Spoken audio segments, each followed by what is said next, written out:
nos va a presentar eh, en qué consiste. Entonces Sí, dale, Sebas. básicamente, bueno, Ok. ya para contarles, por favor presten mucha atención a la presentación de que nos va a hacer Sebastián. Nosotros vamos a tirar una pregunta en cualquier momento del día, de la noche, perdón, en lo que queda de noche, vamos a tirar una pregunta en nuestro Twitter de Bogotá Spark. El primero que la responda correctamente se lleva el gran premio, que es el libro de Data Science from Scratch, que es como el de O'Reilly, uno de los más recomendados para aprender Machine Learning. Entonces, en edición Paperbook para el ganador de nuestro concurso de la noche, así que estén bien atentos al Twitter, porque en cualquier momento, no va a ser después de la presentación, puede ser a las 12 de la medianoche, lo lamento, es razonable de dormir. Vamos a preguntarlo, así que la primera persona que nos responda se lleva el libro. El Twitter, nuestro Twitter es Bogotá Spark, así que síganos, que por ahí es que lanzaremos la pregunta del concurso. Y voy a publicar el enlace de YouTube para que entonces se unan, si quieren invitar a más personas, se unan a la transmisión live. Y pues bueno, creo que pues con ese pequeño retraso ya pasemos directamente a hablar un poquito más con Sebastián, porque nos interesa saber en qué anda en Globant, cuáles han sido sus pasiones, por qué Spark, qué está haciendo ahorita con AWS y bueno, a lo que vinimos. Claro que sí, bueno, no sé si ella se está viendo mi pantalla. ¿Me pueden Sí, sí, ahí confirmar, ya por se ve. favor? Listo, súper bueno. Entonces, buenas noches, mi nombre es Sebastián Suárez. Llevo en el mundo del Data Analytics ya casi 8 años, un poco más. Eh, Creo que contemos acá un poquito más. Entonces, acerca de mí, soy graduado de máster de la Universidad Nacional de Colombia. Mi foco fue Machine Learning. Después de salir de la universidad, pues empecé a trabajar con una pequeña compañía de desarrollo acá de Colombia. Pues de esa pequeña compañía tuve la oportunidad de empezar a trabajar con clientes estadounidenses pues de gran tamaño, y lo más importante pues de esa experiencia, además de tener una un primer contacto pues con empresas grandes de tecnología de Silicon Valley, fue entender que los programadores de Estados Unidos son iguales que los programadores de Colombia, o sea que todos nosotros, solo que mejor pagos. Entonces les sucede todo lo mismo, tienen defectos en producción, tienen defectos en QA, tienen type errors, les falta el punto y coma, o sea, son humanos como nosotros, y pues eso fue un open mind en su momento. Después de esa experiencia en esa compañía, entré a Globant. En Globant pues ya llevo un poco más de 4 años, y pues desde que he entrado a Globant he seguido trabajando con clientes grandes de Estados Unidos. Actualmente hago parte del estudio de Data y Analytics, y todos los proyectos en los cuales he trabajado en Globant durante estos 4 años pues han estado orientados a Big Data, entre pues con esa palabra lo que sea que signifique. Y pues dentro de ese grupo de proyectos de procesamiento de datos, pues hay tres que se podrían resaltar, y pues son proyectos de Big Data en batch, Big Data en streaming, y pues el proyecto actual con el cual estoy trabajando, que es un proyecto de Machine Learning. Entonces pues estamos apoyando a un equipo de Data Science bastante numeroso, alrededor de 10 Data Science, ayudándoles a produccionalizar sus modelos de Machine Learning.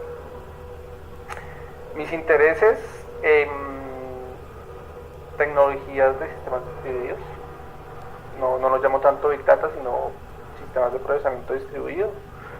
Y pues, ¿por qué Spark? Llevo bastante tiempo ya trabajando en esto, y pues Spark es una de las tecnologías más utilizadas, y pues la idea de esta charla es compartirles un poco de lo que yo he vivido, de mis experiencias con estas tecnologías de Spark, y pues igual transferir todo este conocimiento pues a Latinoamérica, y quién sabe, de pronto acá salga una nueva compañía de tecnología grande, quién sabe. No sé si me falte algo más por agregar o consideran que estoy bien para...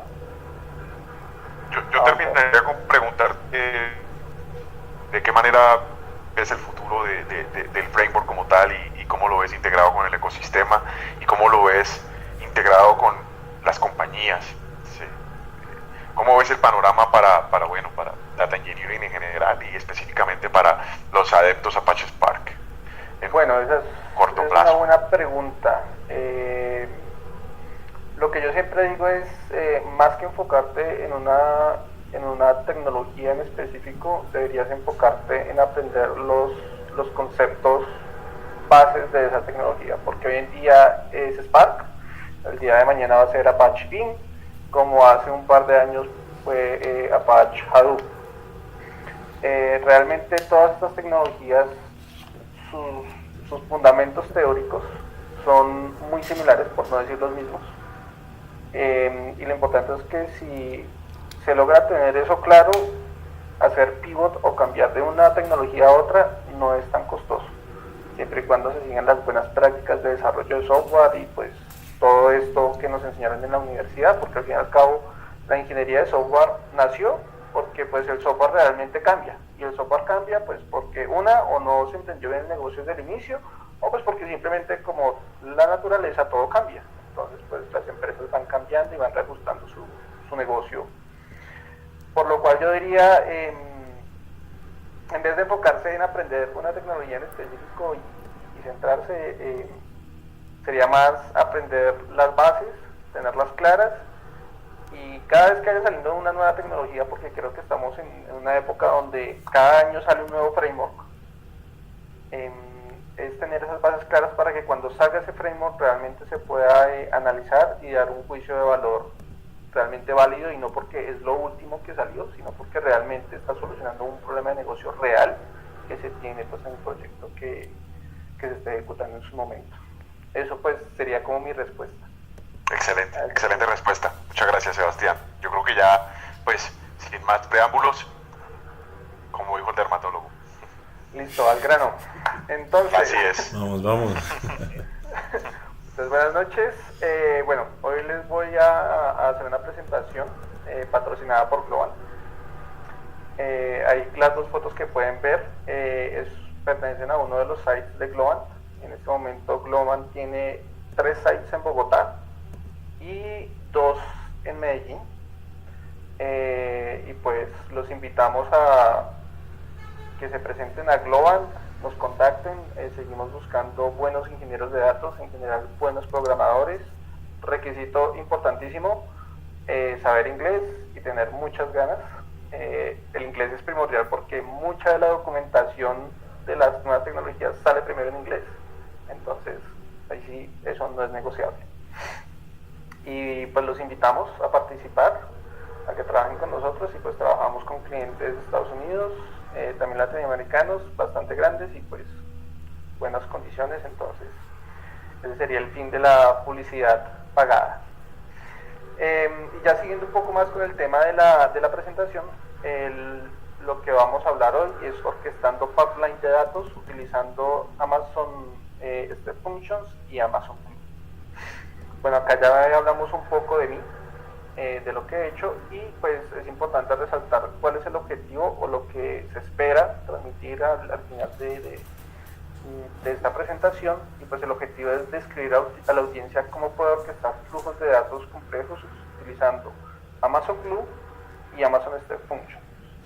Y es importante remarcar que el Amazon Glue permite utilizar muchas tecnologías que están dentro de un pipeline de datos. En este caso, scripts SQL, script Python, ya sea en Pandas o NumPy, Jobs Spark, también pueden ser scripts de código en Java o en Scala o en Node.js. O sea, realmente hay todo un ecosistema que se puede crear a través de estas step functions, y pues este Glue, que realmente vamos a hacer poco, pues porque está muy orientado al tema de Spark y pues al procesamiento de grandes volúmenes de datos. La agenda de esta presentación, ¿cuál va a ser? Inicialmente pues vamos a hablar de qué es un orquestador o un programador de tareas. De ahí vamos a hablar un poco de qué es el Amazon Step Functions. Posteriormente vamos a hablar de las tareas que se pueden orquestar o programar pues con este orquestador. Y vamos a hablar un poco de Amazon Glue y Amazon SageMaker. Y ya pues cuando lleguemos a SageMaker les voy a comentar por qué lo coloqué acá dentro de la presentación. Y ya después de tener esa base teórica, pues vamos a hablar un poco de las expectativas versus realidad, utilizando mi experiencia, o sea, lo que yo he vivido. Y finalmente pues vamos a hablar de algunos casos de usos interesantes que espero que sean de utilidad para ustedes. Bueno, y deberíamos empezar por entender qué es un orquestador o un programador de tareas. Un orquestador o un programador de tareas principalmente se compone de un programador de tareas o un scheduler. Tenemos unas tareas, tenemos una cola y un conjunto de workers que van a llevar a cabo esas tareas. Esos son los componentes básicos de cualquier orquestador. No importa si es Amazon Step Functions, si es Apache Airflow, que seguramente algunos de ustedes han escuchado, o si es de Luigi, o si es de, bueno, toda esta cantidad de orquestadores que hay dentro del ecosistema, que pueden ser tal vez 20, 25 o más.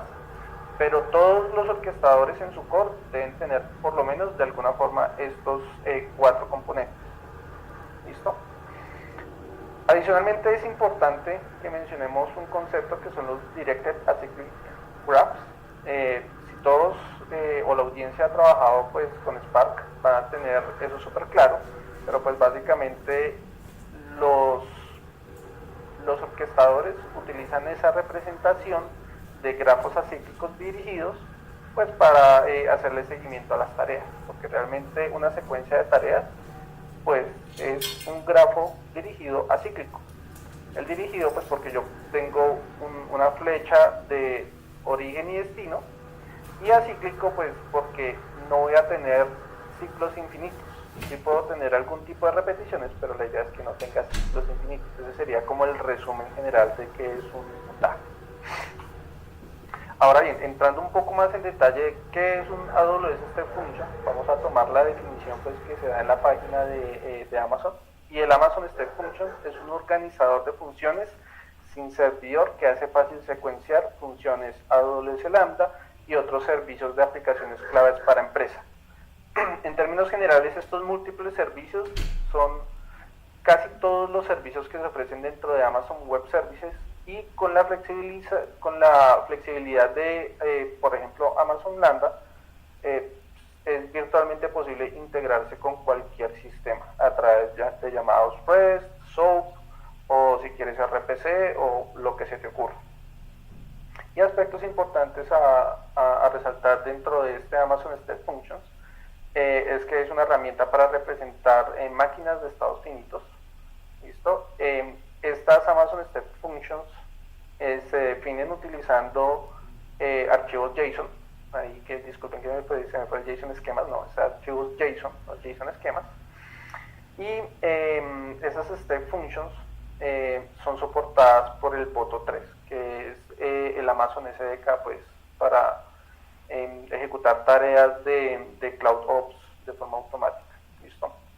Acá a mano derecha podemos ver un poco cómo se podría ver una Step Function.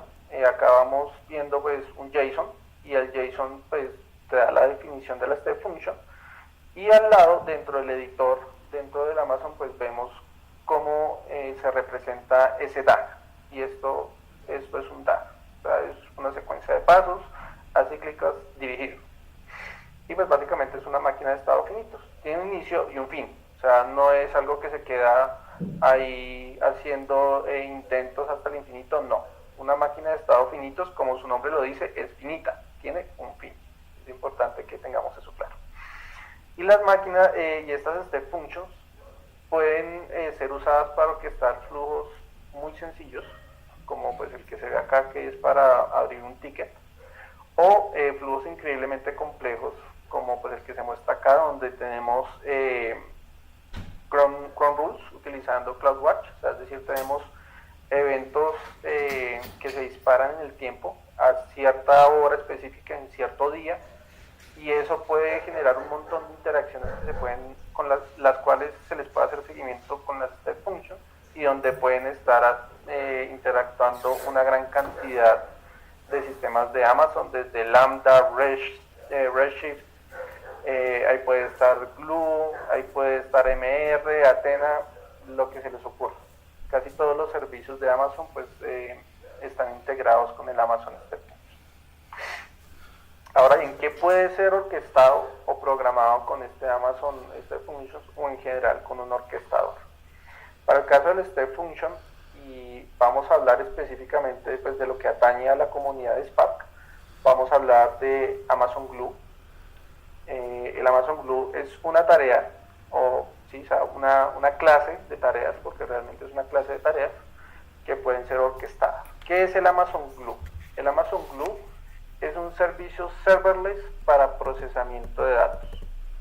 ¿Cuáles son los componentes más importantes dentro de ese conjunto de herramientas que realmente componen el Amazon Glue? Porque el Amazon Glue, además de ser una herramienta específica, que hay veces que se llaman los Glue Jobs, realmente es un ecosistema de herramientas. Y dentro de ese ecosistema de herramientas tenemos los Amazon Glue Crawlers, tenemos el Amazon Glue Data Catalog y tenemos los ETL Jobs. Dentro de los ETL Jobs hay tres grandes clases pues, que hay que mencionar, y son los Spark Batch Jobs, que estos pues, pueden ser tanto Python como Scala, inclusive pues Java, los Spark Streaming, de igual forma los tres lenguajes, y los Python Shells, que los Python Shells son scripts Python, y estos pues pueden soportar librerías tales como Pandas, NumPy, y en general cualquier librería, digo en general porque no siempre aplica para todos los casos, en general cualquier librería que pueda ser entregada o distribuida como un paquete .exe. Un paquete .exe, para aquellos que no hayan escuchado esa extensión, es el paquete de distribución de Python. Y por ejemplo es uno de los formatos de distribución de paquetes que utiliza el pip, que es el instalador de paquetes de Python. Y además de esto, el ecosistema de Glue permite también hacer scheduling de tareas utilizando eventos, y eso quiere decir que podemos programar tareas o programar ETL Jobs sin necesidad de utilizar un Step Function. Listo. Pero pues vamos a ver una visión de más alto nivel, donde cómo podemos utilizar las Step Functions para realmente integrar más el ecosistema o utilizar más herramientas del ecosistema de Amazon Web Services. Acá en las tres gráficas pues podemos ver como tres ejemplos de casos de uso. Estas son pues copiadas de la página del producto de Amazon Web Services, y pues acá lo que podríamos hacer es que por ejemplo podemos utilizar un serverless Glue ETL, el cual realmente va donde el ETL, realmente el proceso ETL como tal, va a iniciar desde un Amazon S3. El Amazon S3 va a ser como un folder o un directorio dentro de tu computador, y cada vez que tú copies o insertes o coloques un archivo dentro de ese directorio de tu computadora, eso va a disparar un evento, el cual va a ser procesado por una porción de código, la cual va a ser ejecutada por Amazon Lambda, y ese Amazon Lambda, supongamos que lo que hace esa porción de código dentro del Amazon Lambda es que tú subes 10 archivos, cada uno de 10 gigas.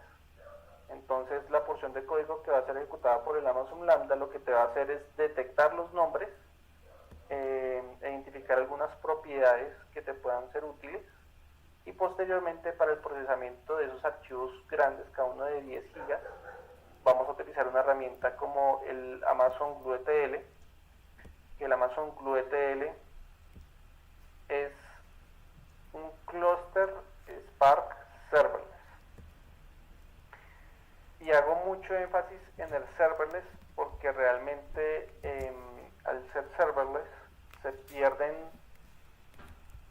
ciertas ventajas y se ganan otras características.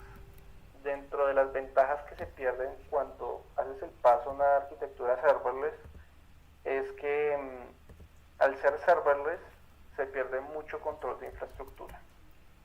y al perder mucho control de infraestructura, dependiendo del sector de la industria donde estés, te va a ser útil o no te va a ser útil. Un ejemplo muy específico es, si tú deseas trabajar en una industria donde los estándares de seguridad son muy altos o el seguimiento es muy detallado, es probable que una arquitectura serverless no te sea lo suficientemente útil, porque no puedes aplicar las restricciones o los ajustes en infraestructura que se necesite para cumplir esos estándares. ¿Listo? Pero dentro de los aspectos que se ganan, es, al ser serverless, eliminar esa complejidad de infraestructura. Esa complejidad de infraestructura para el caso de Spark es levantar un clúster. Levantar un clúster significa tú tener las máquinas virtuales o los computadores ya iniciados con su respectivo sistema operativo. Si son 10 máquinas, pues verificar que dentro de cada una de esas 10 máquinas tengamos instalado las versiones de Spark, que tienen que ser iguales. ¿Listo? Además de eso, tenemos que definir cuál es el driver node o el master node y cuáles van a ser los workers. Y además de eso, tenemos que garantizar todas las conexiones de red, todos los permisos, y tendríamos que verificar todos los aspectos de infraestructura que te puedes imaginar. Y pues al ser serverless, de cierta forma, esa complejidad se reduce. Más adelante vamos a ver algunos casos extremos donde puede que el tener un Apache Spark serverless no sea la mejor decisión debido a ciertas restricciones de negocio. Pero eso es más o menos, en palabras resumidas, el Amazon Glue ETL. Volviendo acá al primer gráfico de mano derecha, entonces bueno, lanzamos un clúster serverless de Spark, y ahí vamos a lanzar un Job Spark, el que se imaginen. Va a procesar la data, y debido a que AWS Glue hace parte del ecosistema de Amazon, la integración con otros servicios de Amazon es mucho más fluida. En este caso, lo que podemos hacer es guardar la información dentro de un Amazon Redshift. El Amazon Redshift es una base de datos orientada a columnas de Amazon, y al ser orientada a columnas, principalmente está direccionada a hacer análisis de tipo no transaccional, sino OLAP. ¿Listo? Y pues el Amazon S3, que ya le habíamos mencionado, es básicamente pues un folder que pues es autoescalable y pues tiene un margen de falla muy bajo. Y tenemos por acá también, dentro de este gráfico a mano derecha, el AWS Glue Data Catalog. Dentro de la comunidad de Spark, algunos habrán escuchado Hive o algunas tecnologías como Impala, y estas tecnologías lo que hacen es que tú puedes tener archivos planos que aparentemente pueden o no pueden tener un esquema, es decir, una estructura, y las tecnologías como Hive e Impala utilizan un repositorio de metadata o un data catalog, que lo que hace sobre esos archivos planos se define un analizador de ese archivo con cierta estructura, y esa estructura se almacena y se gestiona a través de ese data catalog. Esta tecnología de data catalog no se la inventó Amazon, tiene heredada del Hive, del Impala, y pues también está presente en otras tecnologías como el Apache Presto, y en general en cualquier tecnología que soporte data no estructurada y estructurada va a tener este tipo de tecnología por ahí metida. Y esa tecnología lo que hace es tener un traductor para los archivos planos y que tú puedas leer esa data como si fuese una tabla SQL. O sea, le da una capa de abstracción para que puedas acceder como si fuese una tabla. Ese AWS Data Catalog también hace parte de ese ecosistema de Amazon, y pues tiene mucha utilidad porque cuando tú procesas grandes volúmenes de datos, siempre va a haber data no estructurada, y para analizar esa data no estructurada utilizas esa tecnología que acabo de mencionar para poder realmente acceder de forma ordenada a esa información no estructurada. Y pues por acá podemos ver otros dos gráficos donde pues lo único que hacen es resaltar las diferentes interacciones que puede tener este Amazon Glue. Y bueno, acá podemos meter Amazon RDS. El Amazon RDS es el servicio de bases de datos relacionales de Amazon. También de cierta forma autogestionadas hasta cierto punto. Tenemos el EC2, que el EC2 pues es para máquinas virtuales sobre la nube de Amazon. El Redshift, del cual ya hablamos, el Amazon S3, y pues por acá tenemos el Amazon Athena. El Amazon Athena es un Apache Presto autogestionado sobre la nube de Amazon. Si conocen Apache Presto y qué es lo que hace, el Amazon Athena es un Apache Presto, es eso. Y pues ahí recalcando otra vez lo del Apache Presto, el Apache Presto también va a tener un Data Catalog. Ahí aprovecho para darles una claridad, y es que el Amazon Athena, que es un Apache Presto, el Amazon Athena, para poder ejecutar queries sobre data no estructurada, hace uso del Amazon Glue Data Catalog, que es lo que realmente da esa estructura a los datos no estructurados. Y es importante mencionar eso y tener esa claridad. Y pues eso ayuda a sentar mucho más las bases, que siempre que quieras acceder a data estructurada, a data no estructurada, esa capa de abstracción de organización debe estar. Y en este caso el Amazon Athena utiliza el Amazon Glue Data Catalog. El Amazon Redshift es la base de datos OLAP. Esa es una base de datos con esquema. De hecho está basada sobre un Postgres versión 8.2. Y pues al ser una base de datos relacional orientada a columnas, sí requiere un esquema. Pero ¿cuál es esta integración de la que están hablando acá? Es que mover los datos o crear una conexión entre un clúster Spark serverless sobre Amazon Glue es mucho más sencillo o mucho más fluido que realmente tú crear un clúster en tu centro de datos o sobre un EMR o un conjunto de máquinas virtuales. Listo. Y al final de cuentas, para que toda la información realmente genere valor, pues esto tiene que alimentar un dashboard. Y esos dashboards están representados acá por la tecnología Amazon QuickSight. Entonces el Amazon QuickSight es para creación de dashboards. Tecnologías comparables, por ahí están Tableau, está Looker. Si algunos trabajan con Pentaho, se me olvidó esta suite de Pentaho que es para crear dashboards, pero bueno, en general cualquier tecnología que sea dashboard es comparable pues con el Amazon QuickSight. Bueno, ahora hablemos un poco del SageMaker y por qué lo metimos pues dentro de esta presentación. El Amazon SageMaker también es un ecosistema de herramientas.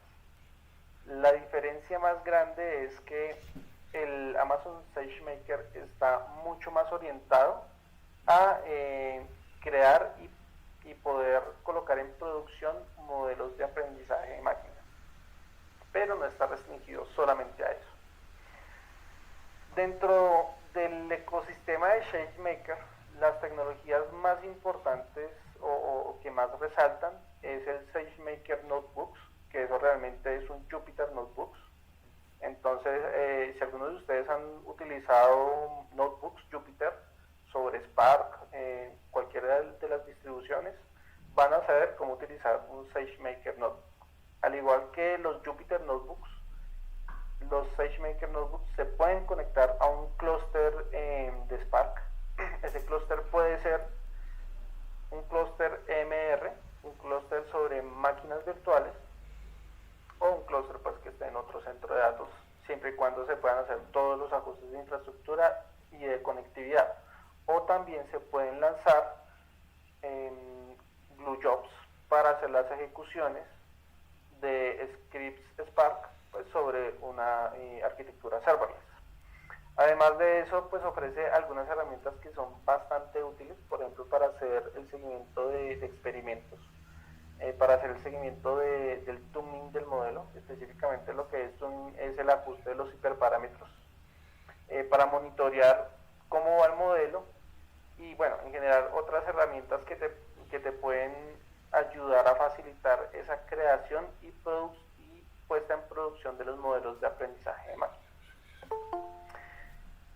Este SageMaker también es una tarea que se puede orquestar dentro de ese step function, y por eso es que también la coloqué acá, porque las dos se complementan. Dentro del Amazon Glue tú puedes hacer todas las tareas de transformación, de limpieza de datos, inclusive si consideras puedes ejecutar tu modelo de aprendizaje de máquina en el Amazon Glue, pero si consideras que puede ser muy complicado hacerlo sobre un Amazon Glue, puedes utilizar el SageMaker para complementar ese componente de la creación del modelo de aprendizaje de máquina y ponerlo en producción. Entonces realmente son dos componentes que se complementan, y es donde tienes los ETLs de limpieza, de extracción de carga, de datos, perdón, y pues al final eso normalmente te alimenta un dashboard, pero pues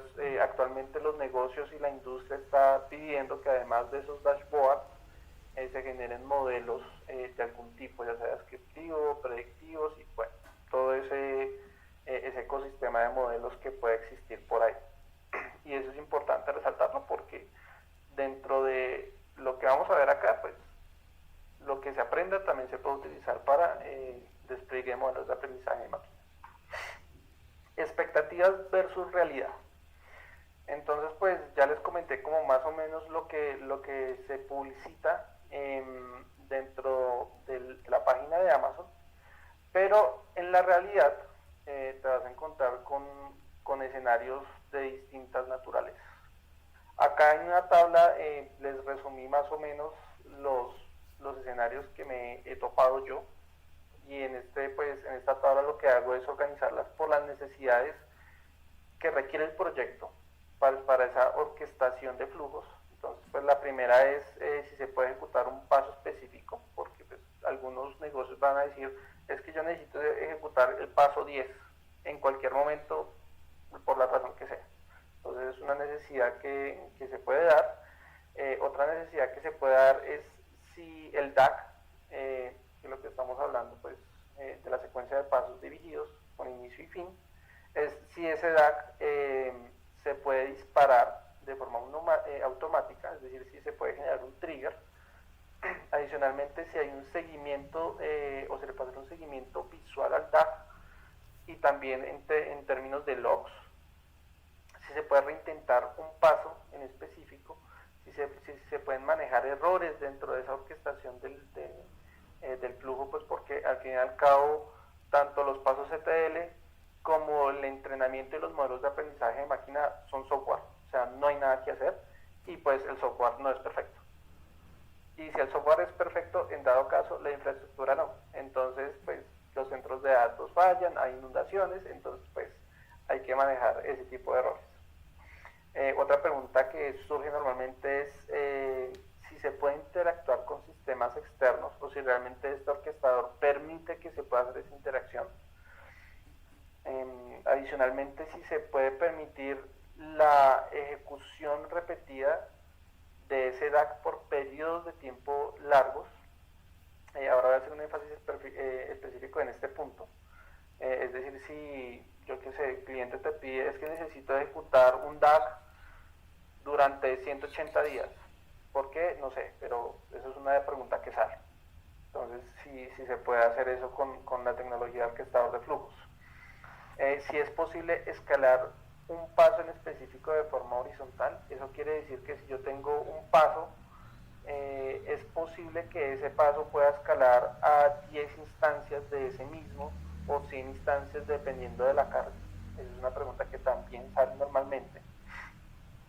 Otra pregunta que sale, ¿cuál es la precisión en el inicio del DAC?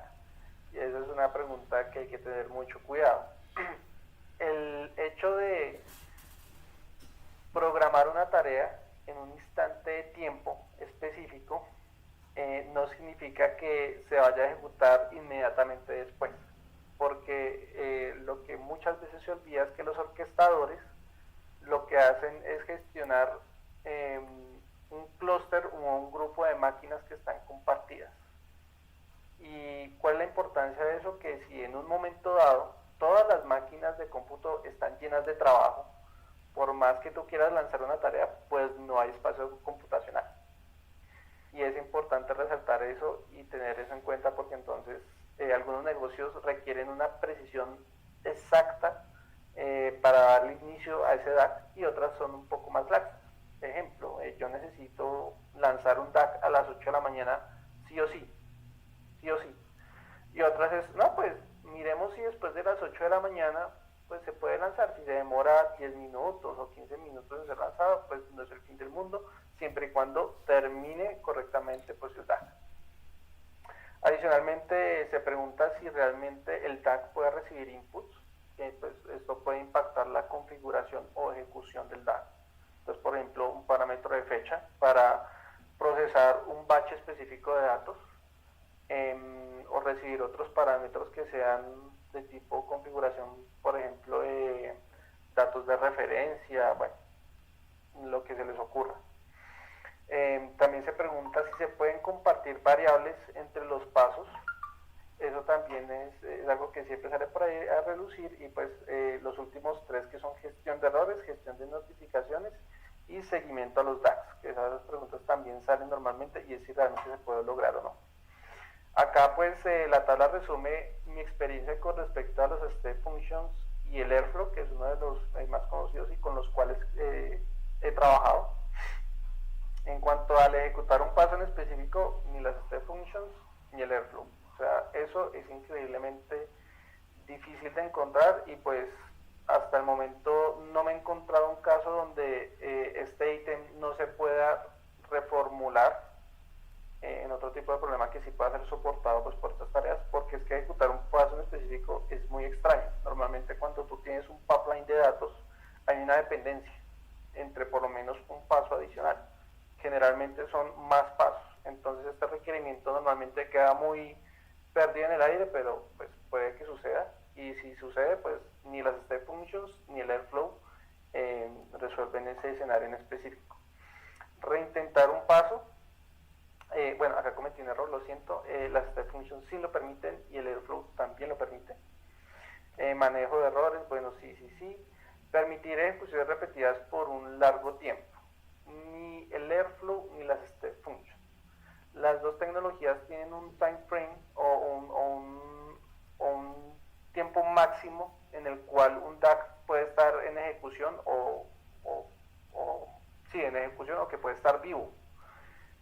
Dentro de las step functions creo que son, no recuerdo mal, pero por defecto creo que son 48 horas, aunque eso se puede ajustar. Y el Airflow sí no recuerdo, pero o sea, no es algo que tú puedas decir, uy, necesito que esté ejecutándose por 180 días. 180 días un DAC haciendo un loop es bastante extraño, pero pues si sucede ese caso, les digo que ni las step functions ni el Airflow les va a dar. Escalar un paso de forma horizontal, ni las step functions ni el Airflow va a funcionar. Y precisión en el inicio del DAC, coloqué acá las step functions como sí, pues porque ellos tienen un margen mucho más pequeño de error con respecto al Airflow, y pues la razón es que el Airflow al ser desplegado on-premise o en un conjunto de máquinas virtuales, la capacidad de cómputo pues es mucho más restringida, y pues la step function es serverless, entonces virtualmente tienes disponible todas las máquinas de un centro de cómputo de Amazon, que creo que puede llegar a los 20.000 nodos, si no estoy mal. Entonces pues por eso es que se coloca ahí el que sí tiene esa precisión, pero pues siempre hay que leer la letra pequeña. Y pues el manejo de los inputs sí lo tienen, por ejemplo para caso de deltas, y pues todo lo demás está así. Ahora bien, siguiendo con las expectativas versus realidad, la pregunta es, entonces, con esto que nos acabas de decir, ¿las step functions son realmente la herramienta apropiada? Pues mi experiencia dicta que antes de descartar step functions o una tecnología que ya esté funcionando dentro del proyecto, siempre hay que analizar el problema y volverlo a analizar, porque el entendimiento del problema es el 80% del esfuerzo, y eso quiere decir que tomar decisiones apresuradas en términos de selección de una tecnología normalmente es desastroso. Las grandes organizaciones tienen un conjunto de tecnologías que ya usan, que ya conocen, son como un zoológico de tecnologías. Y el ingresar una nueva tecnología es meter una nueva especie de animal a ese zoológico. Dependiendo de esa especie, puede ser algo muy sencillo o increíblemente complejo. Por eso es que hago el llamado a que antes de descartar una tecnología o de adoptar una tecnología nueva sobre una tecnología ya probada, siempre vuelve y se analice el problema, porque ahí está el 80% del esfuerzo. Siguiendo en ese orden de ideas, es también importante resaltar que no hay silver bullet, o sea, es decir, no hay una solución mágica para todos los problemas de tecnología. Eso no existe. Lo único que existe es un conjunto de distintas soluciones imperfectas. O sea, todas las decisiones de diseño y en general todas las herramientas que tú encuentres para orquestación o cualquier herramienta de software, lo que se te ocurra, va a seguir unos parámetros de diseño de los creadores, los que hayan sido. Cuando tú tomas unas decisiones de diseño, tú automáticamente estás tomando decisiones de qué es más importante y qué es menos importante. Y ahí estás haciendo trade-offs, o sea, estás ganando cosas y estás perdiendo cosas. Y ahí donde cuando llegan los comentarios de no, es que esta nueva solución es la panacea, la silver bullet, no, o sea, eso es imposible. Todo diseño tiene sus fallas. Entonces también les invito a que antes de hacer un cambio tecnológico o tomar una nueva tecnología o descartar una tecnología, hagan ese análisis. Hagan ese análisis con mucha calma, pues porque eso implica al final de cuentas para el cliente o para la organización una inversión en el largo plazo. Una vez que tú te acoplas con una tecnología, es muy difícil sacarla de tu ecosistema. Y eso cuesta dinero. No solamente ponerla a funcionar, sino mantenerla funcionando. Entonces hay que ser muy tranquilos con esas decisiones tecnológicas y verlo con mucho cuidado. Ahora bien, pasaron esas dos etapas y se dieron cuenta que no. O sea que, se dieron cuenta que la step function sí es la tecnología, pero pues que hay unos casos que definitivamente no cuadran y están preocupados. Ahí les hago otra invitación y es ajusten la arquitectura. Por ejemplo, no puedo lanzar muchos procesos en paralelo, que ya lo vimos que eso no lo permite la step function como tal. En vez de intentar cambiar la herramienta del step function o seleccionar una herramienta que no se conozca, hagan un ajuste de arquitectura. Un ajuste de arquitectura significa la step function no me puede hacer ese lanzamiento o ese escalamiento horizontal de un proceso para procesamiento. Pues lo que se hace es implementar una arquitectura fan-out que va a estar orquestada por la step function. Es lo que quiere decir en términos prácticos.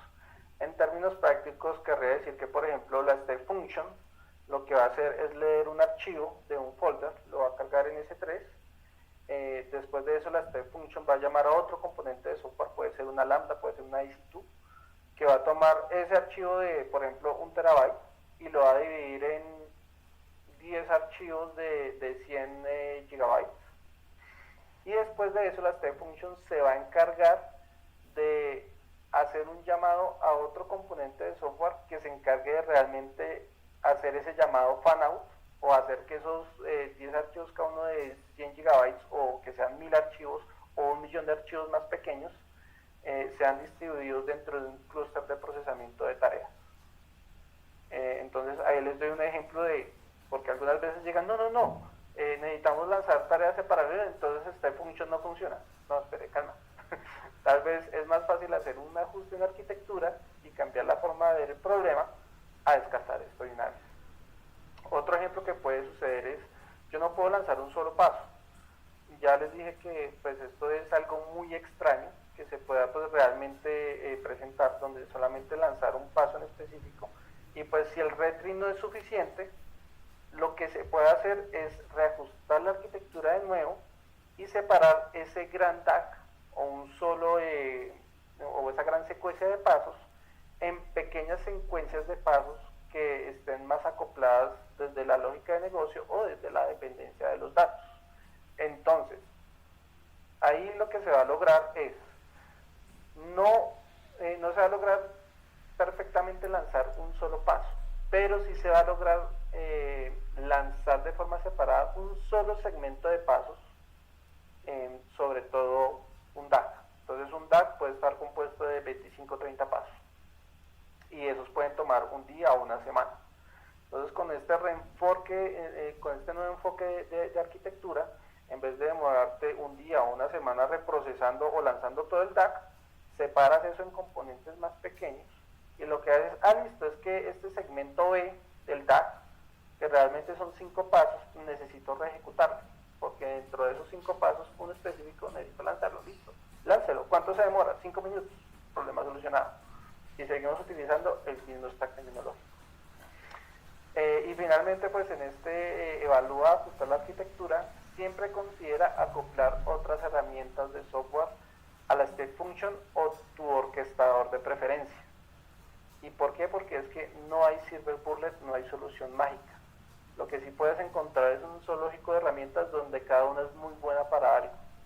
Y si la solución que tienes no encaja perfectamente, pues no intentes colocarle una quinta rueda a un automóvil, o sea, eso no tiene sentido.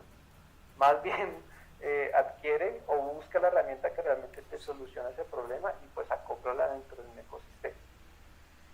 Y finalmente pues hay una recomendación ahí, es siempre considerar los escenarios de reprocessing, pues porque hay veces que se olvida y el reprocessing es algo que sí o sí pasa.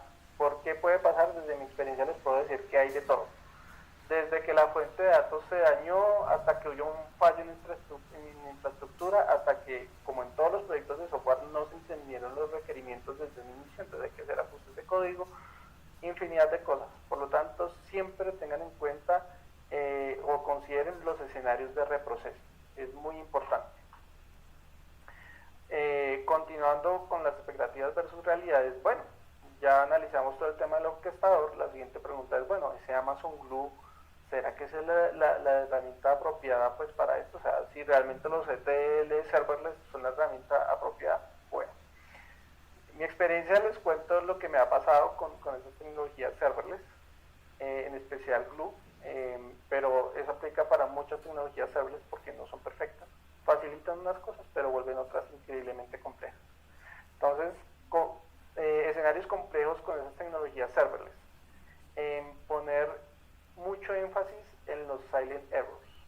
Todas estas tecnologías serverless, sin importar la que sea, son tan baratas porque realmente tú estás compartiendo un nodo de cómputo con un montón de gente distinta que no conoces. O sea, no saben ellos qué están haciendo, qué código están lanzando, hasta pueden tener allá un código de Bitcoin ahí, ¿no? O sea, uno no sabe.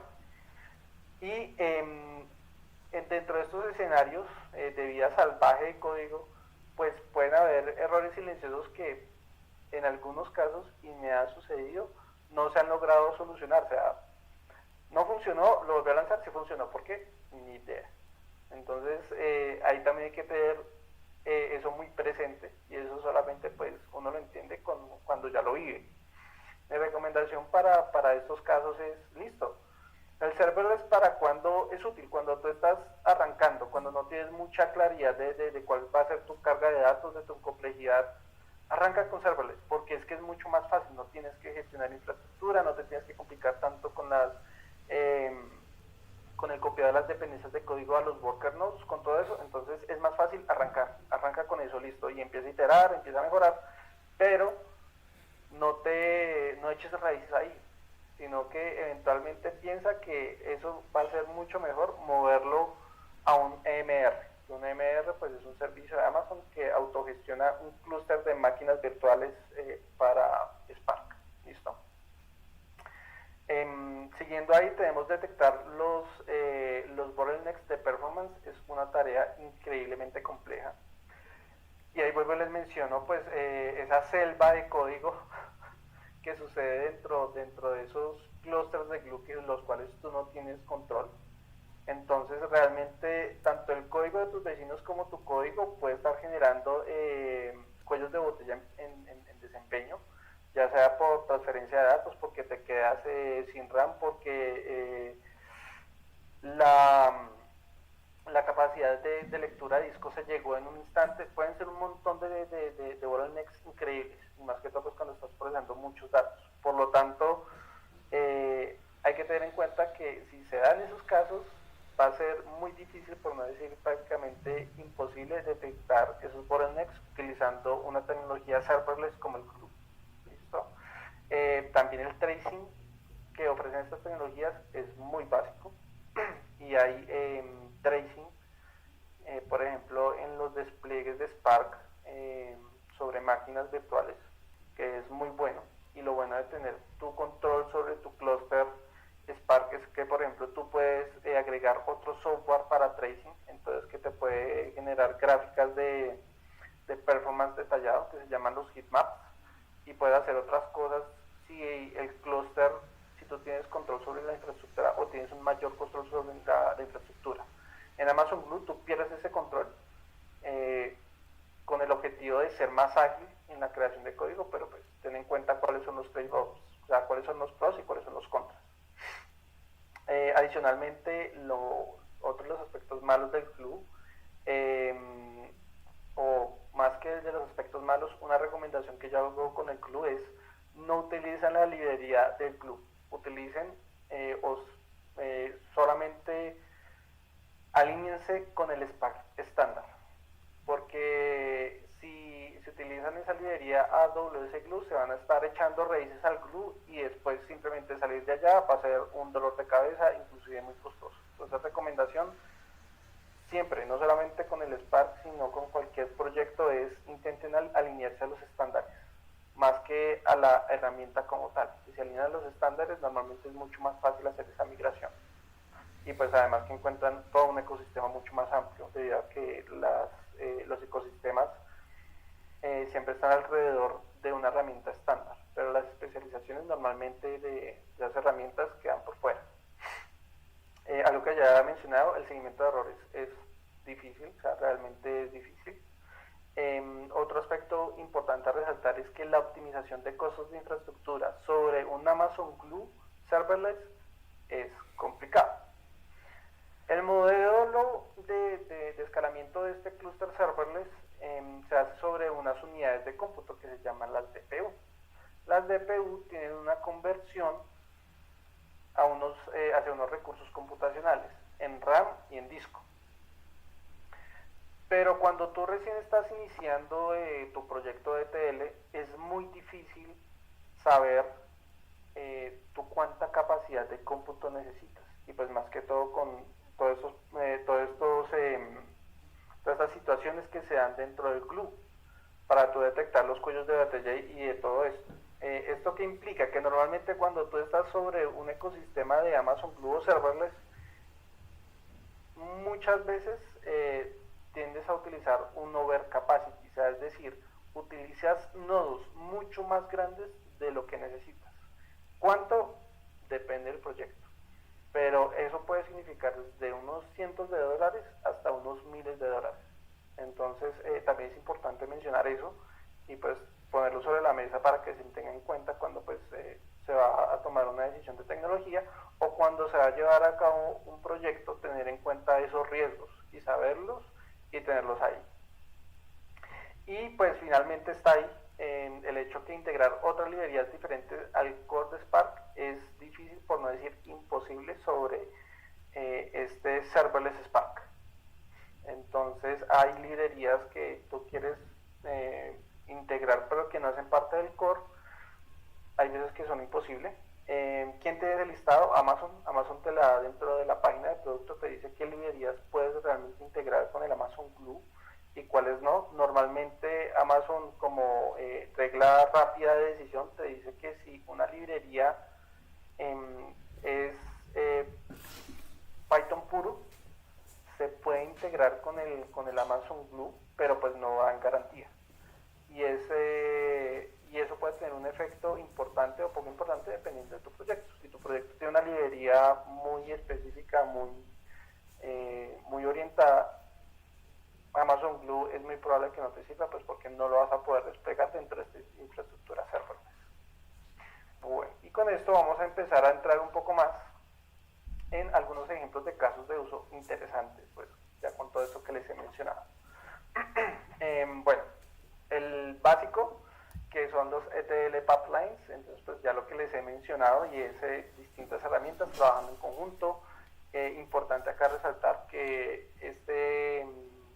Amazon Step Function y en general Amazon está muy orientado a eventos, y pues los eventos pueden ser desde subida desde un archivo hasta que llega una petición HTTP, sea REST, sea SOAP, hasta que se reciba un evento en un sistema de colas, lo que te imagines, pero está muy orientado a eventos.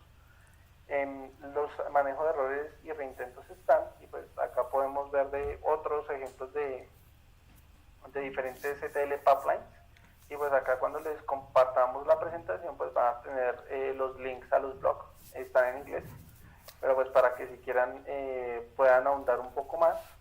Y pues dentro de los manejos de errores de las step function pues se pueden manejar o se pueden gestionar los errores de forma específica para tu proyecto, que sería el custom error fallback. Puedes hacer o crear un nuevo tipo de error, o puedes simplemente tener como un try catch general que te haga cierta tarea, por ejemplo enviar un correo, enviar un mensaje Slack, lo que te imagines. En general es muy flexible. Uno de los escenarios bien curiosos y pues que se ejecutó en el proyecto actual donde estoy, o más que en el proyecto, en la cuenta actual donde estoy, es la validación humana para calidad de datos. Este escenario nos llamó mucho la atención porque el requerimiento del cliente es que pues había todo un pipeline de datos, y lo que él quería es que cada vez que se ejecutara ese DAC de procesamiento o ese ETL de datos, él quería que un experto o una experta le llegara un correo con unas métricas de resumen, y que ese experto o experta tomara la decisión de si esas métricas eran válidas o eran inválidas, y si eran válidas pues siguiera con el procesamiento de los datos o la liberación de los datos para alimentar un dashboard o un modelo de aprendizaje de máquina o lo que sea, pero pues que realmente ese experto, ese ser humano, era quien iba a decidir si esos datos tenían calidad o no. Nos pareció un escenario bien interesante. Eso lo implementamos sobre pues, el Amazon Step Function. Acá yo les dejo el link. Y pues en resumidas cuentas lo que hace es que ejecuta una porción de código. Esa porción de código lo que hace es que envía un correo electrónico a cierta dirección o cierto conjunto de direcciones, y esas direcciones de correo electrónico vienen con dos links o con un link, pero pues con ciertos ajustes para saber cuál es positivo y cuál es negativo. Dependiendo del link o pues de la respuesta que envíe al correo, se aprueba y se siguen las tareas de liberación a producción o lo que sea. O sea, se parece muy a un DataOps, ¿listo? O pues se rechaza ese conjunto de datos y se disparan unas tareas subsecuentes de análisis, o pues quién sabe, hasta puede ser crear un ticket, lo que se imagine. Adicionalmente, dentro de esa propuesta al cliente y esa implementación, adicional a la validación de ese experto o esa experta, esa validación humana, le propusimos y se implementó pues un Data Quality Testing utilizando PyTest o el Python Behavior. Lo curioso es que el cliente, y supongo que eso pasa en todos los proyectos, siempre se desea validar calidad de datos. Empezamos a analizar el proyecto, el requerimiento, y nos dimos cuenta que realmente la calidad de datos es muy similar a un test automático de código. O sea, tú haces un assert true, puede ser un select count, puede ser verificar que no tengas nulos, puede ser verificar que realmente el count entre dos tablas coincida, lo que te imagines, pero es muy similar a un test de código automático. Por lo tanto, lo que le propusimos y lo que se implementó fue utilizar librerías ya Python conocidas, estandarizadas, robustas, para esa ejecución de test automáticos, y pues en vez de llamar una función de código Python normal, lo que hacíamos era lanzar queries a algún lado y hacer counts y otro tipo de cosas, y verificar verificar si esas respuestas a esos queries o un archivo realmente correspondían a un rango de valores esperados. Y el PyTest o el Python Behave se encargaba de ya pues ayudarnos con, por ejemplo, el reporte de errores. Si teníamos 100 tests, de esos 100 tests, cuántos fallaron, cuántos no fallaron. Entonces fue algo bien particular, bien curioso, pues que quería comentarles, y pues los invito a que de pronto también pues exploren las ideas, porque fueron bien divertidas.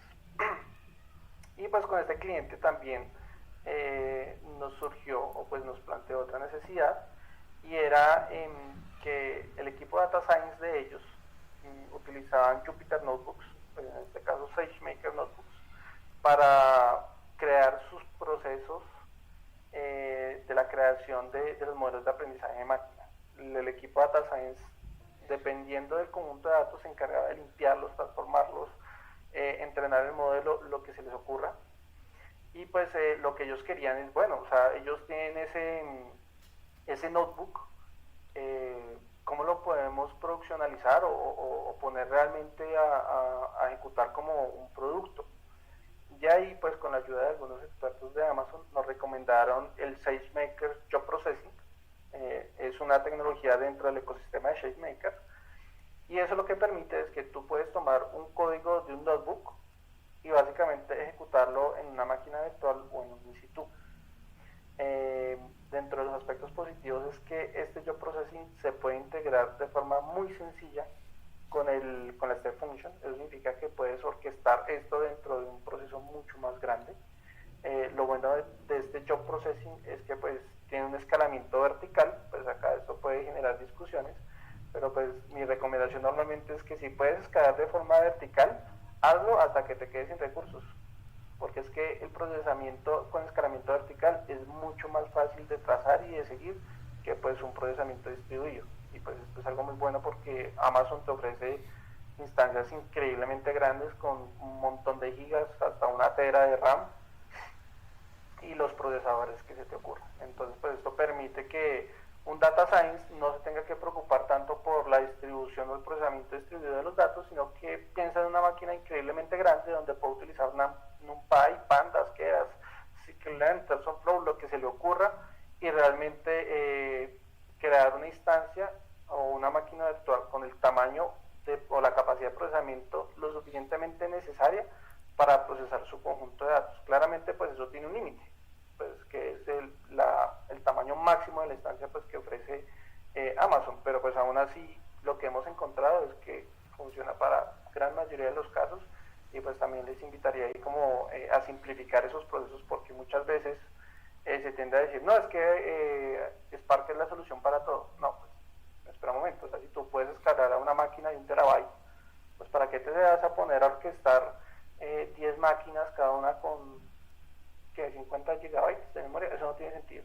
O sea, puedes hacer algo mucho más fácil y tener una iteración y una generación de valor mucho más rápido. Y bueno, eso es todo. Creo que terminé justo a tiempo. Y pues escucho sus dudas y comentarios. Así es, Sebastián, muchas gracias, que es súper tu presentación, y muchas gracias por ir un poco más allá y hablarnos del aspecto práctico, que es el más relevante, ¿no? A la final pues material abunda en internet, pero encontrar a alguien que nos diga este camino luce de esta manera versus este que no es tan provechoso es un conocimiento invaluable. Entonces te agradezco un montón. Yo creo que, Miguel, no sé cómo podríamos articular las preguntas, si tenemos de la audiencia para Sebastián. Me imagino que sí. Sí, sí tenemos preguntas. De hecho, pues la primera que se me ocurre es el link a los slides. Entonces vale, yo creo que eso lo compartimos por Twitter. En Twitter yo cuelgo el link de los slides. Yo me imagino que Sebastián pues las tiene en Google Slides, y podría compartirnos el link, ¿cierto, Sebastián? Claro que sí, sí. Sí, siempre sí, no hay problema. Podemos, exacto, perfecto, lo compartimos por todos los canales entonces que tenemos. Así es. Tenemos más preguntas. Entonces por acá Martín Ekman, cuando estabas hablando sobre la manipulación, o sea, como de logs, entonces dice que no todos los errores salen, aparecen en los logs. Entonces no sé si la pregunta sea, o más bien es un aporte, ¿sí?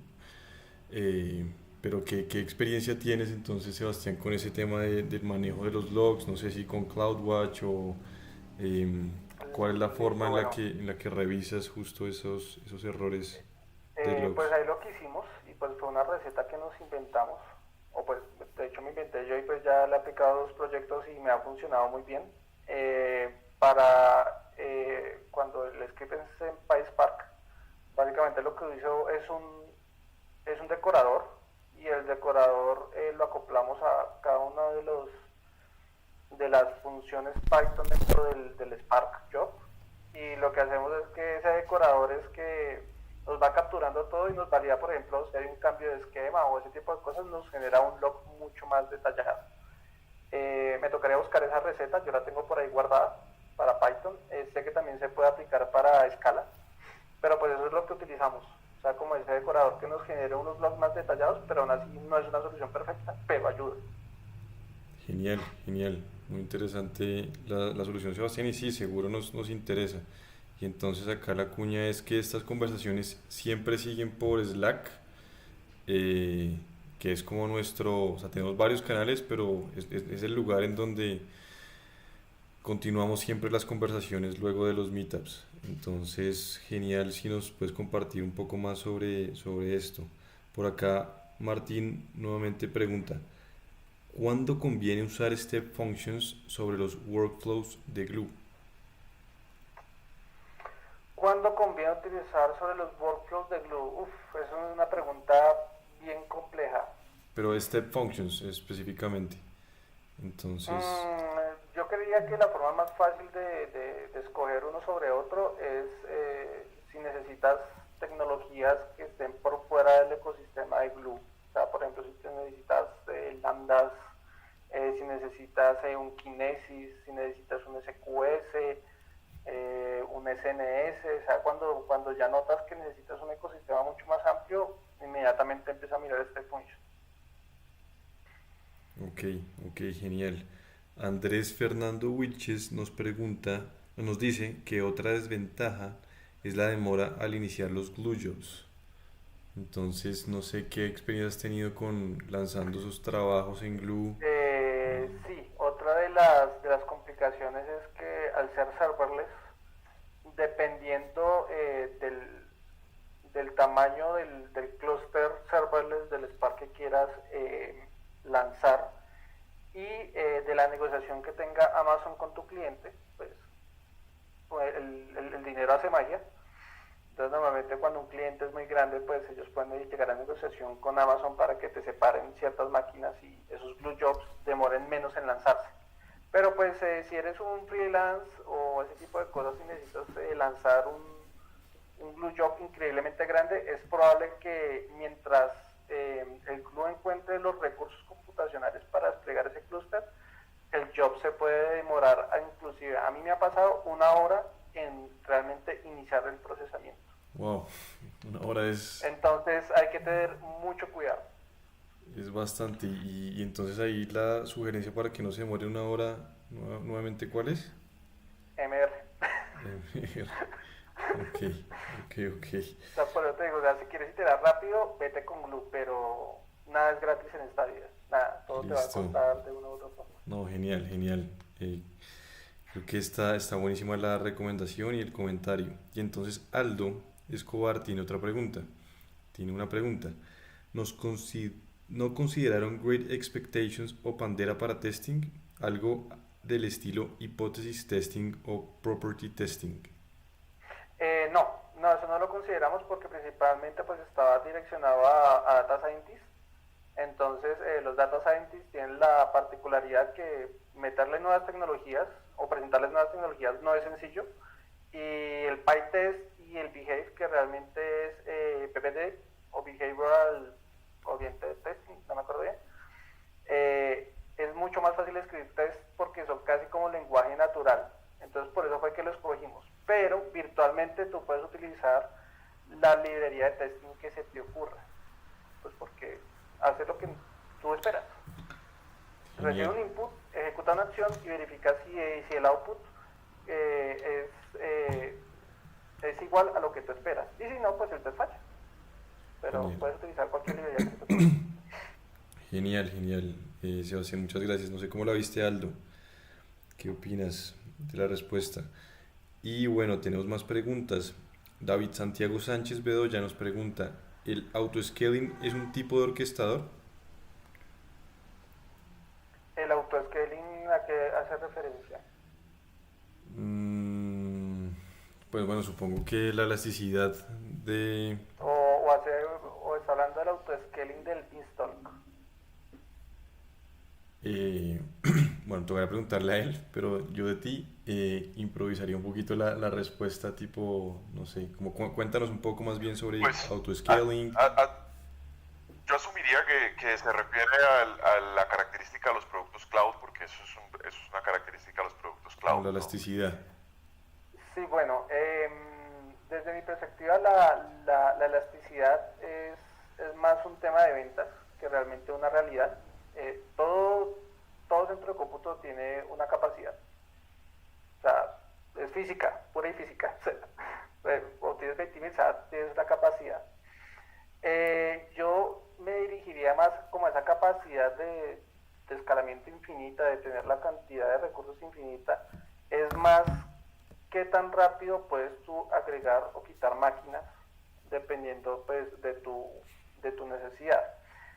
El Dynamic Auto-Scaling, que es lo que algunos clientes se les vende, que no, tú lanzas un job de Spark y mágicamente él puede agregar 10 o 20 instancias. Sí funciona, pero pues no es perfecto. Pero lo que sí puedes hacer es que tú puedes tener, por ejemplo, un glue job que necesite, yo qué sé, 10, utilizando pues el estándar de PU, que sería equivalente, yo que sé, a tener 10 máquinas con 16 gigas. Falló la ejecución porque se quedó sin RAM, y en la siguiente ejecución pues lanzas el doble o el triple. Eso sí se puede lograr, pero pues el autoscaling, como todo, tiene Sus limitantes. sus limitantes, y eso no hay nada que Cierto, hacer. cierto, Y cierto. yo Dale. agregaría, Sebastián, eh, diría que más importante que el autoscaling es, por ejemplo, una característica que tiene, no estoy seguro si AWS, pero Google Cloud la tiene, y es la de Preemptible Buckets. Entonces, básicamente ellos te dicen, este tipo de máquinas te la damos a un tercio del precio original. Sí, que se llaman las spot instances, sí. Correcto. Y si llegamos a necesitarlas, tenemos la autoridad y te las quitamos. Entonces, si tienes Exacto. 50 instancias y 40 son preemptible, o como dijiste que se llamaban en AWS. Spot instances. Spot instances. Entonces tienes 40 de esas spot instances que estás pagándolas a un tercio.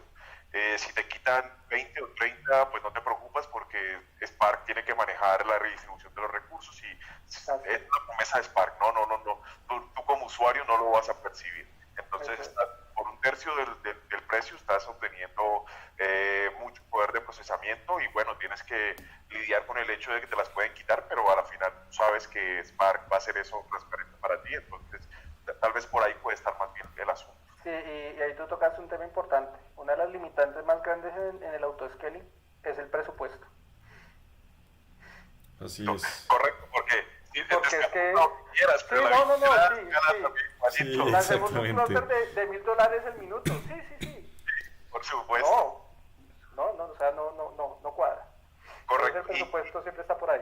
Y entonces también justo... digo que es una característica en la que ustedes tienen que uno tendría que manejar con guantes de seda, precisamente por eso, porque si tú le das a autoscaling ustedes saben que en Spark, hasta que no completemos la acción, pues no vamos a utilizar los recursos, pero digamos un desarrollador que sin quererlo ejecutó una acción que trajo una cantidad de datos solamente para mostrar una agregación, y eso hizo que el autoscaling disparara una cantidad de instancias, pues te cuento que vas a tener una conversación muy importante con tu manager al final de mes cuando llegue la cuenta de los servicios. Es verdad.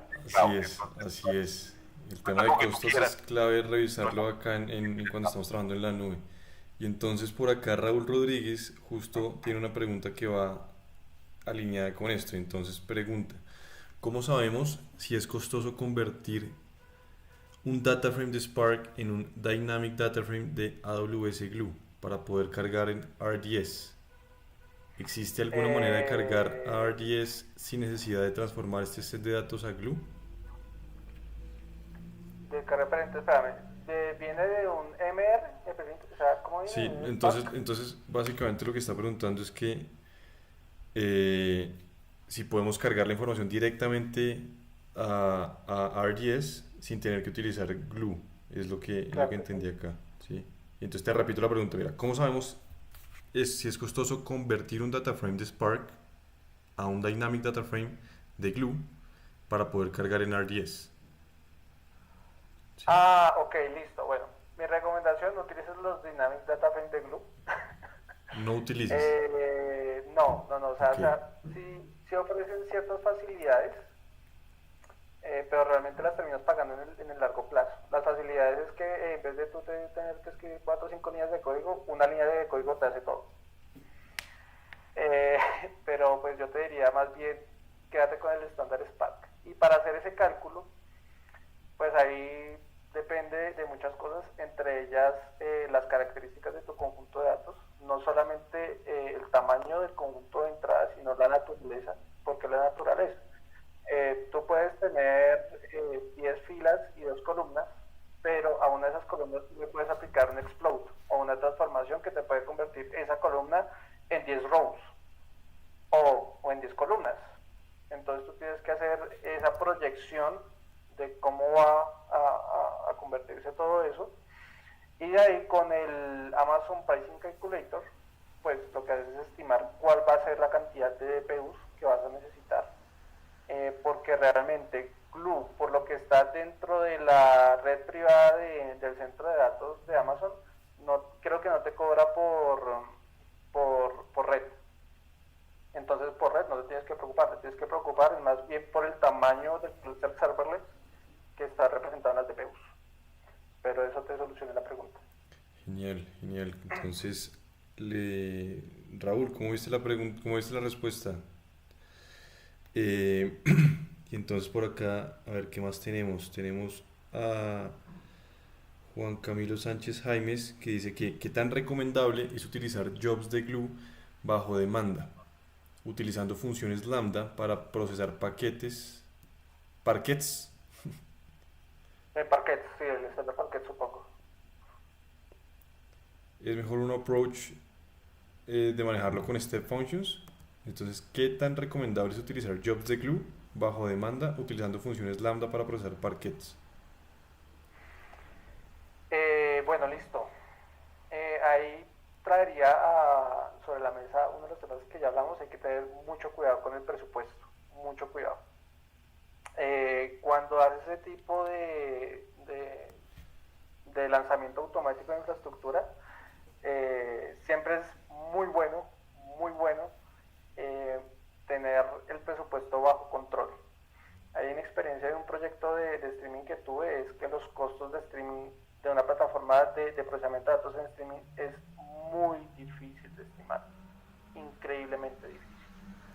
Y por eso que cuando a mí me preguntan si es que el cliente quiere una plataforma de streaming, yo siempre les recomiendo, empieza por batch, madura batch, y cuando la tengas madura, mira streaming. Porque es que streaming se ha vuelto más como un buzzword, como una palabra de ventas que realmente algo práctico, porque entonces todos dicen, no, streaming es real time. No. Ahí no, entonces necesito procesar datos cada 5 minutos, entonces necesito streaming. No, necesitas batch, pero cada 5 minutos. Ah, Entonces buen punto. hay que hacer Me esa gusta, me claridad, gusta. Sí, porque como que se van por ahí y hacerle seguimiento a Spark Streaming o cualquier plataforma de streaming es complejo y sí, es es costoso, costoso. costoso, Exacto. costoso. Entonces, mi recomendación es cambia enfoque. Revisa arquitectura e intenta cambiar enfoque, porque las mejores infraestructuras o los mejores proyectos de software son los que tienen costos predecibles. Si tu infraestructura tiene costos impredecibles, es muy difícil crear un negocio en base a eso. Hoy te cuesta 1.000, Cierto. mañana te cuesta $2.000. ¿Yo cuánto necesito vender? ¿Cuánta inversión necesito? O sea, Sí, ese tema de y ahí se monitorear los vuelve... costos para hacer la Sí, operación eficiente es clave y me gusta que hagas énfasis en sí, esa parte. Y ese es un excelente punto. sí, Realmente es, cambien la palabra streaming por microbatches y ya 20% más barato el proyecto. Claro, y mucho más fácil de hacer seguimiento, monitoreo, un montón de cosas. Y conseguir programadores. Un programador que entiende streaming bien es complicado. Así es. Así es porque el concepto de real time systems, nosotros ya tuvimos una conversación en Apache Spark hace un tiempo acerca de sistemas real time y hablamos de, bueno, vamos a hablar qué es real time, cuáles son las especificaciones técnicas, cuáles son las implicaciones y va mucho más que hacer pequeños microbatches de 1 minuto, 2 minutos, porque hay latencia, porque hay manejo de colas, porque hay tenemos que garantizar la entrega del dato, tenemos que medir cuál es el recorrido del dato y cuál va a ser nuestra verdadera latencia a lo largo de todo el sistema. Entonces, sí, hablar de real time es hablar de un tema muy interesante, pero muy complejo también. Cierto. Y entonces acá tenemos otro aporte de Jeff Almache Montoya, que dice, Raúl Rodríguez, puedes sacar el Spark Session del Glue Context y luego leer directamente de S3 HDFS directamente desde Spark. Y bueno, lanza entonces el pedacito de la librería con la función gluecontext.spark session, ¿vale? Entonces ahí tienes, Raúl, para tu información.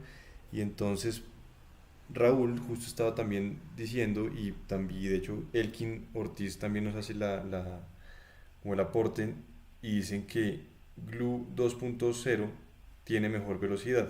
Entonces Raúl dice que la versión 2 de Glue inicia en 1 minuto, o sea que rápida, y la distribución, y Elkin dice que la distribución Glue 2.0 tiene una mejor velocidad y distribución, de lo que permite trabajar en muchas más soluciones antes de considerar ERM.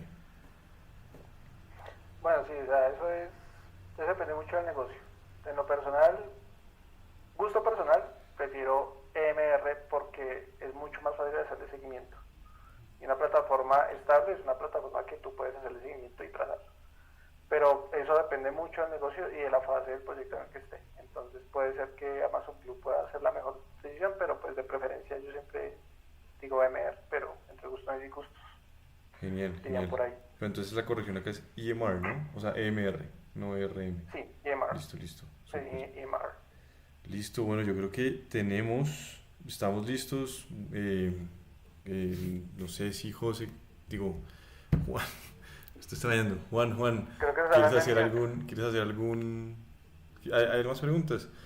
Sí, yo tengo una última pregunta para Sebastián. Sebastián, si queremos salirnos un poco de AWS y buscar el mismo martillo, pero de otra marca, para darle los mismos clavos, ¿cuál sería ese stack tecnológico que tú crees que podría darnos como una solución similar a Glue y a Step Functions? Ok, en el GCP estaría el Dataflow para el Glue, de lo que está ahora está el Composer, que es un Airflow. Bueno, y todas esas tecnologías tienen su equivalente, la lista es demasiado grande.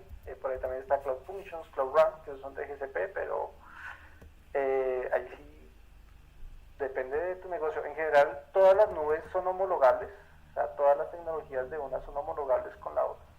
Lo importante es que te alinees a los estándares, no del vendor, sino de la comunidad en general. Porque el vendor siempre te va a decir es que mi estándar es mejor. Lo que él nunca te cuenta es que después cambiar de ese estándar es costoso o imposible. Claro que sí. Cierto. Entonces, depende ahí de los trade-offs y pues del cliente y del proyecto. Entiendo. Bueno, súper, muchas gracias. Y recuerden que tenemos concurso, ¿no? Entonces, Juan, recuérdanos. Estaba pensando, pues, para priorizar a aquellos que nos acompañaron durante el evento, ciertamente porque tenemos más seguidores en Twitter y pues alguien puede simplemente sentirse creativo y responder. Vamos a hacerlo de esta manera. Voy a hacerles la pregunta en este momento. Ustedes inmediatamente saben la respuesta y luego en Twitter, en el transcurso de la siguiente hora, les diré, listo, denme la respuesta. Y la primera persona que la publique se lleva el premio. ¿Les parece? De una. Listo. Sebastián, entonces, ¿cuál es la pregunta que quieres hacerle a la audiencia? Bueno, muy puntual y muy sencilla. ¿Qué significa la abreviación, la abreviatura de AG? Acrónimo. O el acrónimo de AG. Sí. Perfecto. Entonces, esa es nuestra pregunta para concursar y el premio del concurso es... un segundo. Pero ustedes respondan en Twitter, ¿no? Sí, en Twitter, claro que sí. En el momento en el que yo les indique que ya viene la pregunta. Entonces, por favor, estén muy atentos a nuestro Twitter, síganos, es @BogotáSpark y este será el premio, la edición impresa de Data Science from Scratch, que es uno de los libros más recomendados de esta editorial para aprender un poquito de Machine Learning. Entonces ese es básicamente el concurso. Esta vez se la pusimos relativamente sencilla. Si prestaron atención a la presentación, tienen las respuestas. Quien trabaja con Spark desde hace un tiempo tiene la respuesta. Ahora lo único que tienen que hacer es seguirnos en Bogotá Spark y estar atentos a ese tweet que les va a pedir la respuesta. La primera respuesta en términos de tiempo gana. Así es. Listo, entonces el concurso es que vamos a lanzar la pregunta por Apache Spark Bogotá en un momento, ¿sí? Sí, Digo, la pregunta ya está. por el Twitter de Apache Spark Bogotá, Bogotá Spark. Y entonces el que responda el hilo de ese tweet de primero gana. Ya la hacemos acá. Quien esté en Twitter y no sepa cuál es la pregunta, pues no va a saber qué responder. Entonces es para nuestros participantes. Y muy importante, creo que lo más importante mencionar que este premio está patrocinado por Globant, los patrocinadores de nuestro evento. Bueno, Sebastián viene de Globant y hoy nos acompaña Andrés también. Andrés, ¿te gustaría saludar a la audiencia y hablarnos un poquito de Globant? De pronto si tienes algunos slides o algo preparado, pues con mucho gusto. Jefecitos. También. No, me agarraste ahí medio fuera de banda con el tema de los slides, pero sí, te cuento un poquito del tema de Globant. Nosotros en Globant es una empresa creada o generada en Argentina en 2003 y en este momento tiene presencia en varios países del mundo, en América Latina, en Centroamérica, en Estados Unidos, en Europa, en India. Particularmente con el tema de Big Data, tenemos ahora varios proyectos relacionados con arquitectura de datos, con temas de data science, en diferentes tecnologías. No estamos, digamos, acotados mucho a recomendación de una tecnología particular, sino que estamos abiertos a diferentes implementaciones. Entonces, pues nada, es un tema, digamos, bastante interesante. Si hay gente interesada, digamos, en poder aplicar, en poder conocer un poquito más qué es lo que hacemos, podemos charlarlo. Y si están con algún tema de buscar retos profesionales, de buscar opciones laborales que sean bastante estables y bastante interesantes, los invito también a que apliquen a Globant. En este momento tenemos una necesidad importante en términos de gente que conozca la parte de arquitectura de datos, que esté interesado en Machine Learning. Así que, pues nada, creo que son proyectos bastante interesantes con clientes bastante conocidos. Disney, está DirecTV, está Warner, digamos, hay bastantes proyectos y clientes reconocidos e interesantes. Y pues nada, creo que está bastante bueno, así que si les interesa, mi correo es andres.tenorio@globant.com, el de Sebastián s.suárez@globant.com. Si les interesa en algún momento enviar su hoja de vida y charlar, si no tiene que ser obligatoriamente, digamos, algún tema de trabajo, charlar de temas de datos, lo podemos gestionar. Y aprovechar también para invitarlos a una serie de charlas que vamos a tener en Globant en la primera semana de septiembre, en las cuales vamos a estar también tocando, digamos, en general temas de Big Data, de analítica de data, Sebastián también va a estar ahí. Así que pues nada, sería bastante bueno que si les gusta el tema y les apasiona, nos puedan acompañar en esas sesiones. Va a ser el